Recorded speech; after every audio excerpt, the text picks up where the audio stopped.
Nanalo na Fountain Field ng Team the Junior Warriors ng 200,000 pesos. Family Feud, 5:40 p.m.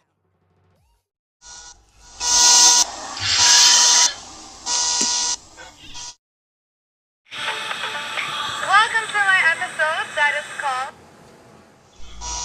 Nagmamano pa. That's okay.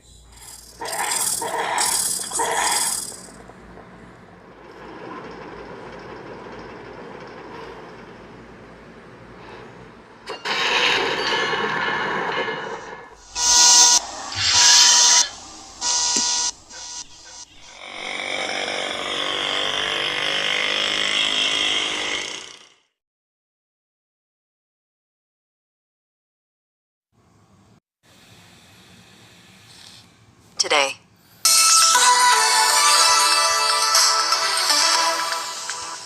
This is DW News, and these are our top stories. US President Donald Trump has criticized Israel for its strike against Hamas in Qatar, saying he was very unhappy. The strike took place in the Qatari capital, Doha, where Hamas's exiled leadership is based. The group says its top leaders survived the attack, but the 5 lower-ranking members were killed. Poland has called an emergency meeting after its army said it shot down Russian drones that it says repeatedly violated its airspace while attacking Ukraine. It calls the incident an act of aggression that posed a threat to its citizens. Polish and NATO aircraft were deployed during the operation while Poland closed down 4 of its airports. Russia has not commented so far. Nepal's army is patrolling the streets of the capital, Kathmandu, after deadly protests in which the parliament and ministers' homes were set on fire. The Prime Minister resigned on Tuesday, a day after police killed 19 people during anti-government demonstrations. But his departure failed to stop the unrest. This is DW News from Berlin. You can get more on our website, dw.com.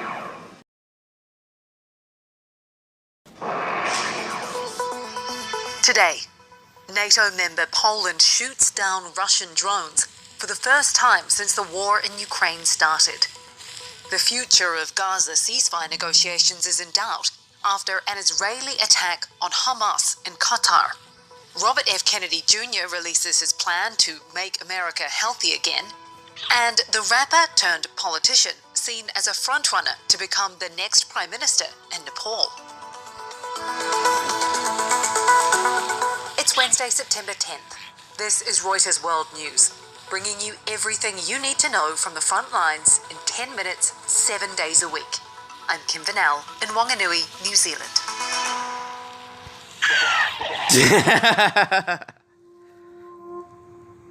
Poland has shot down Russian drones in its airspace after an attack on western Ukraine.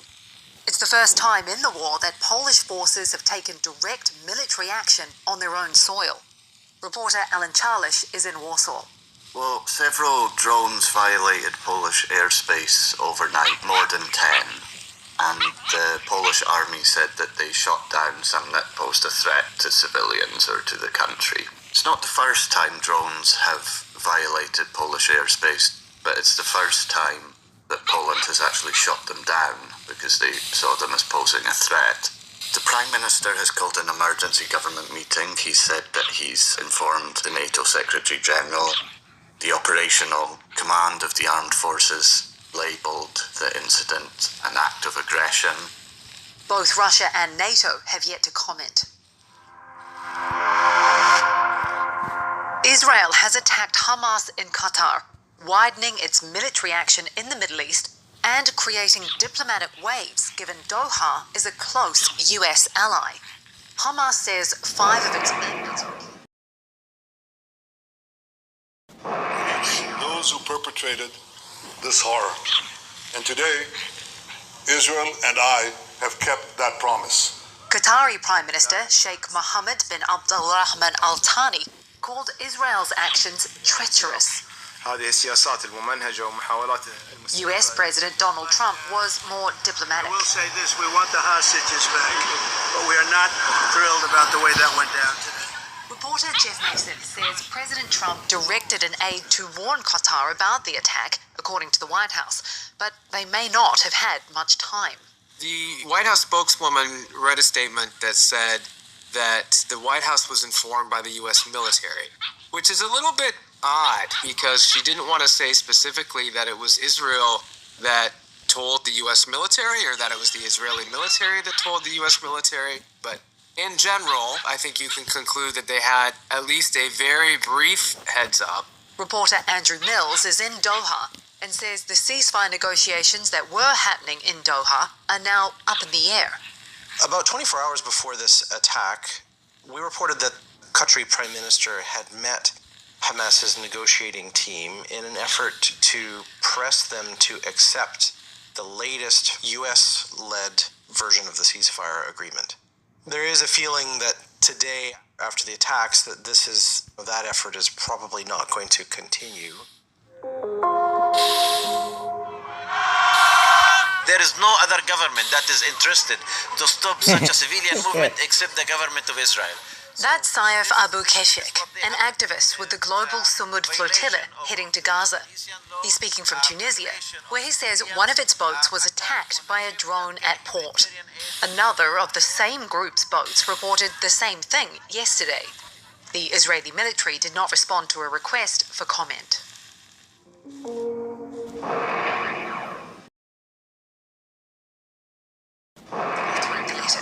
Here's White House spokesperson Caroline Leavitt. He did not sign those documents. He maintains that position, and that position will be argued in court by his lawyers.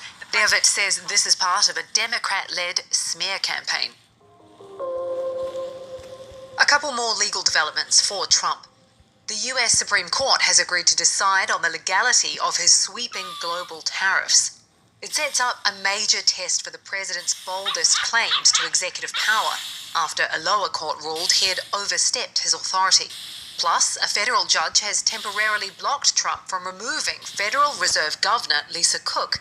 It's an early setback for the White House in a battle that could upend the Fed's independence.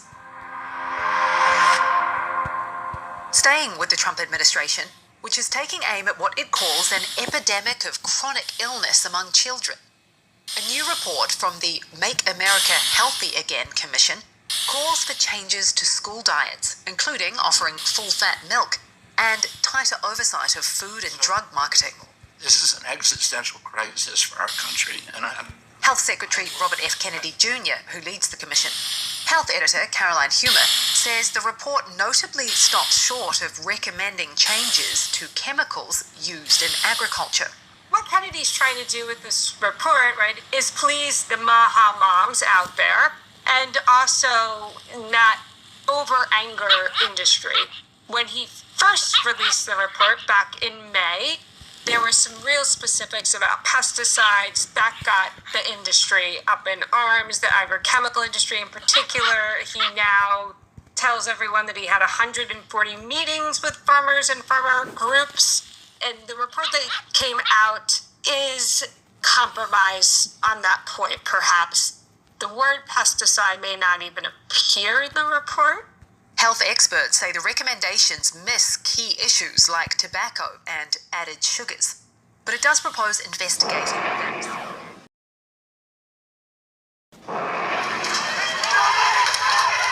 As protesters from a new movement in France disrupted highway traffic, dozens were arrested and security forces deployed across the country to tackle what's being called the Block Everything protests. They add to a tricky first day for France's new 39-year-old Prime Minister. Sébastien Lecornu is the fifth Prime Minister in under 2 years.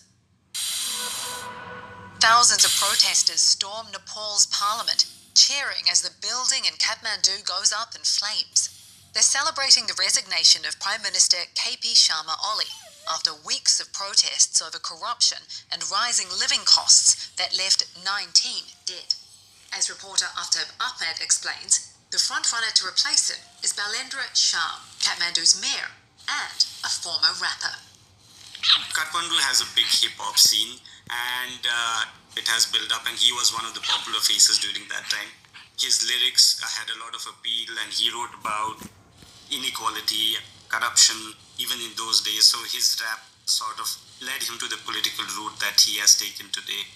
He has a lot of appeal among young voters.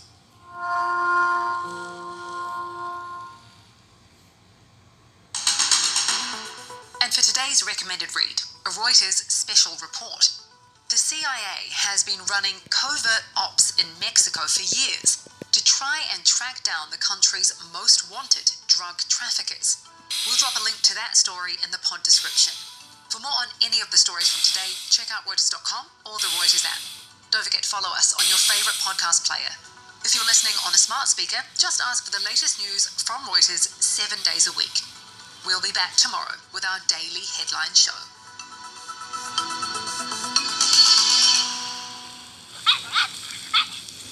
That's it for your news updates. To see more stories, open Google News.